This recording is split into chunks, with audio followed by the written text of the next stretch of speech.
Hi, and welcome to my three-part video series on the making of my Goatman costume. I get a lot of compliments on this costume, so I thought I would share some behind-the-scenes footage on how I made it. Here are the main components of the costume. We have the vest, the wig with the horns, a double-bladed axe with the leather handle, the legs, and the hooves. The hooves were the most complicated part of the costume to create and took the most time, so let's get started and make it happen.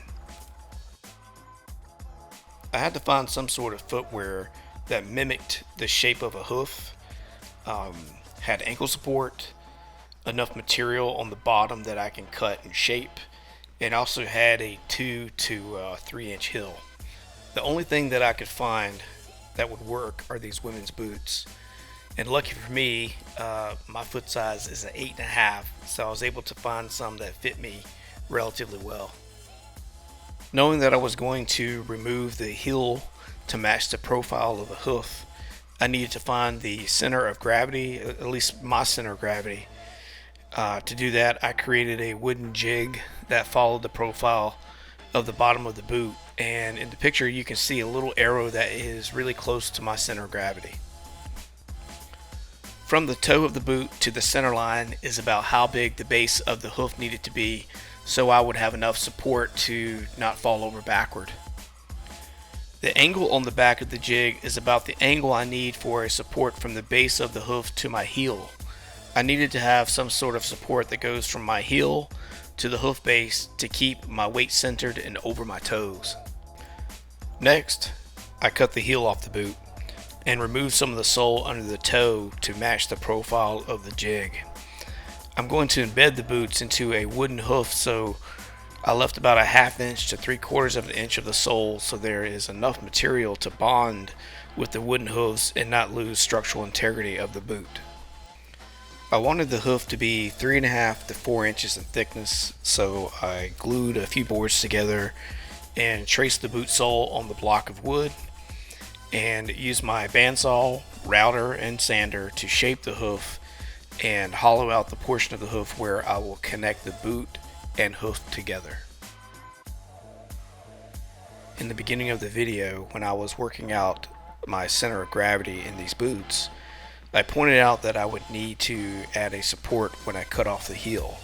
I needed something that would be strong and stable enough to support my weight while having a low profile. This is what I came up with.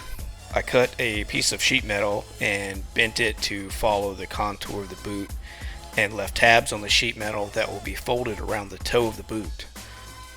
Later, I drilled holes in the tabs so that in addition to using JB Weld, I used screws to connect the sheet metal, boots, and hoof together. Next, I used the wooden jig to get an idea of the shape and size of the support that replaced the heel.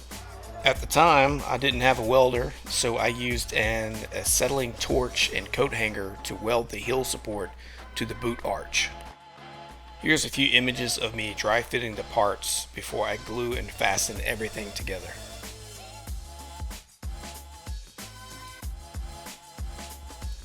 Here they are fully assembled. All in all, the hooves came out pretty well. I was able to walk around pretty easily and had pretty good balance.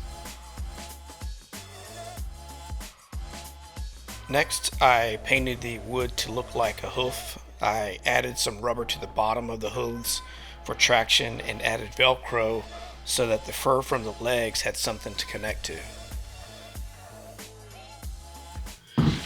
Okay, this is what they look like fully assembled.